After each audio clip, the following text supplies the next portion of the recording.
lá, vida contemplativa.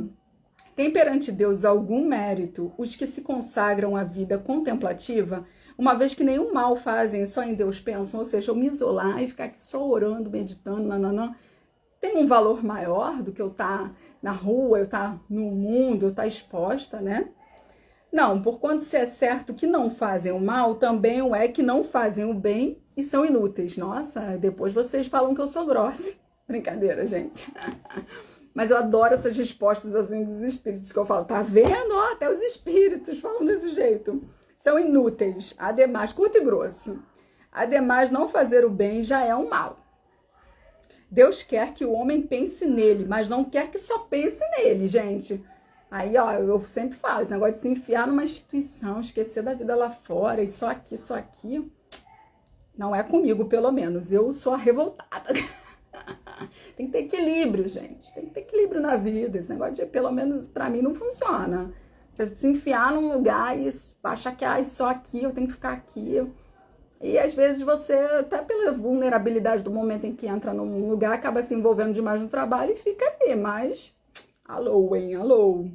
Deus quer que o homem pense nele, como eu falei, né? Mas não quer que só pense nele, pois que lhe impôs deveres a cumprir na terra. Quem passa todo o tempo na meditação e na contemplação, nada faz de meritório aos olhos de Deus, porque vive uma vida toda pessoal e inútil à humanidade, e Deus lhe pedirá contas do bem que não houver feito. E tem uma outra coisa que é a questão das relações. A gente se põe à prova com as relações, né? Não adianta nada, eu tô aqui me transformando, não. E vem alguém pisa no meu pé, como é que eu reajo? Vem alguém faz alguma coisa que eu não gosto, sabe? Ok, às vezes a gente demora a digerir a situação e perdoar, não. Mas tem pessoas que, levam pra vida toda. Enfim, é assim que a gente vai aprendendo. É a gente olhando, caramba, olha que bacana, hoje eu tô reagindo assim. Se fosse 5 anos, a 10, eu reagiria diferente. Então, eu evoluí um pouco. Através você sozinho, isolado, você não tá provando nada.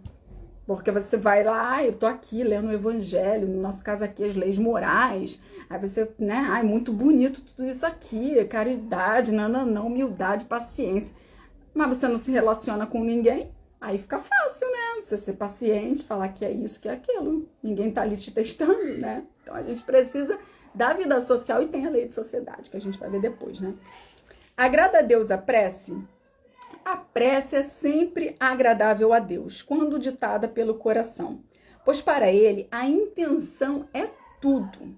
Assim preferível lhe é a prece do íntimo à prece lida, conforme eu estava falando. Por muito bela que seja, se for lida, mas com os lábios do que com o coração, agrada-lhe a prece. Eu fui emendando, né? Agrada-lhe a prece quando dita com fé, com fervor e sinceridade. Não creais, porém, que toque a Deus a prece do homem fútil, orgulhoso e egoísta, a menos que signifique de sua parte um ato sincero de arrependimento e de verdadeira humildade. Então, ok, eu tenho um passado aí de, né, eu pintei e bordei, eu fui orgulhoso, eu fiz isso, e aí eu me arrependi, aí, sim, eu com o coração ali, né, arrependido, buscando com sinceridade, né, a Deus, aí, ok. Agora, se eu continuo sendo exatamente a mesma coisa e fico ali achando que essa prece ela não vai ter, é importante, né? Melhor tá fazendo a prece do que tá ignorando Deus, mas não, né, tem que melhorar. Qual o caráter geral da prece? A prece é um ato de adoração. Orar a Deus é pensar nele, é aproximar-se dele, é pôr-se em comunicação com ele. E as 3 coisas que a gente deve fazer na prece, né? Louvar, pedir e agradecer. Às vezes a gente só fica pedindo, né? A gente precisa louvar a Deus e precisa também agradecer. Já começar o dia agradecendo, né? O Nando tá dizendo que antigamente tinha aquele pensamento de que para que eu orasse, Deus já sabe de tudo, né? Já sabe da minha vida toda. E hoje ele entendeu a importância de pedir, né, que mostra a humildade exatamente. Eu também penso assim, né? Você precisa, e também tem a vontade. Eu gosto muito daquele capítulo, né, do pedir e obtereis, da passagem que fala, né, batei na porta e se vos abrirá, porque quem pede, recebe, e quem procura, acha. Porque senão a gente fica numa inércia e a gente só pensa, né? Se acomoda naquela frase bonita de Chico que eu adoro, que até compartilhei outro dia, né? Tudo que é seu vai chegar, vai encontrar uma maneira de chegar até você. Deus sabe o que eu preciso. O que é meu tá aí, né? Tá no meu destino, tá guardado, nananã. A gente se acomoda e fica assim, só que não. A gente precisa também ter atitude. A espiritualidade vai nos ajudar, vai nos orientar, mas a partir do momento em que a gente esteja disposto. Até porque, se, por exemplo, você quer mudar de profissão, você precisa estudar. Você precisa correr atrás, você precisa de um emprego, vai ter que ir lá procurar um emprego. Não dá para ficar caindo tudo na mão, né? E aí, como você bem colocou, essa questão da humildade também. E a vontade. A prece torna melhor o homem? Eles dizem sim, porquanto aquele que ora com fervor e confiança se faz mais forte contra as tentações do mal. E Deus lhe envia bons espíritos para assisti-lo. É este um socorro que jamais se lhe recusa, quando pedido com sinceridade.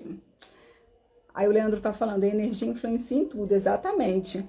Como é que certas pessoas que oram muito não são, não obstante, de mau caráter, invejosas, impertinentes, carentes de benevolência e de indulgência e até algumas vezes viciosas? Eles dizem o seguinte, o essencial não é orar muito, e sim orar bem, orar de uma maneira certa, né?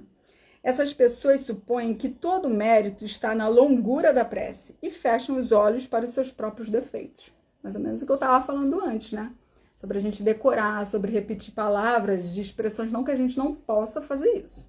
Agora, fazer isso da boca para fora, sem ter uma intenção, sem buscar se melhorar, aí é que não dá certo, né? Fazem da prece uma ocupação, um emprego do tempo, nunca, porém, um estudo de si mesmo. A ineficácia em tais casos não é do remédio, sim da maneira por que o aplicam. Aí, às vezes, não sei vocês, né? Às vezes alguém fala assim, mas eu oro tanto, nada dá certo, não acontece nada. Olha, a vida pode estar até estagnada, disso eu entendo bem. Mas, quando a gente acredita, né, a gente sabe que por mais que pareça que não tá rolando, né, o que a gente quer, tem todo o desenrolar, porque as coisas não acontecem no nosso tempo, é no tempo de Deus. Existe um tempo para amadurecer as coisas, para se resolver. É só a gente olhar para a natureza, para as fases, para as estações, né? O tempo que demora lá, você joga a semente, aí todo o cuidado até a planta crescer, quando é uma árvore até dar frutos. Então, não dá saltos, né? A natureza não dá saltos. E às vezes a gente é assim, eu tô precisando de, sei lá, um emprego. Aí você começa a orar, não passou um tempo, não consegui, não funcionou, Deus esqueceu de mim, acabou-se. Pronto, aí entra no pessimismo e já era, né? Não considera que precisamos fazer a nossa parte, que é necessário um tempo. Às vezes esse tempo é justamente algo que precisa ser trabalhado em nós, como a paciência, a fé em Deus, né? Então a gente precisa fazer a nossa parte e acreditar que sim,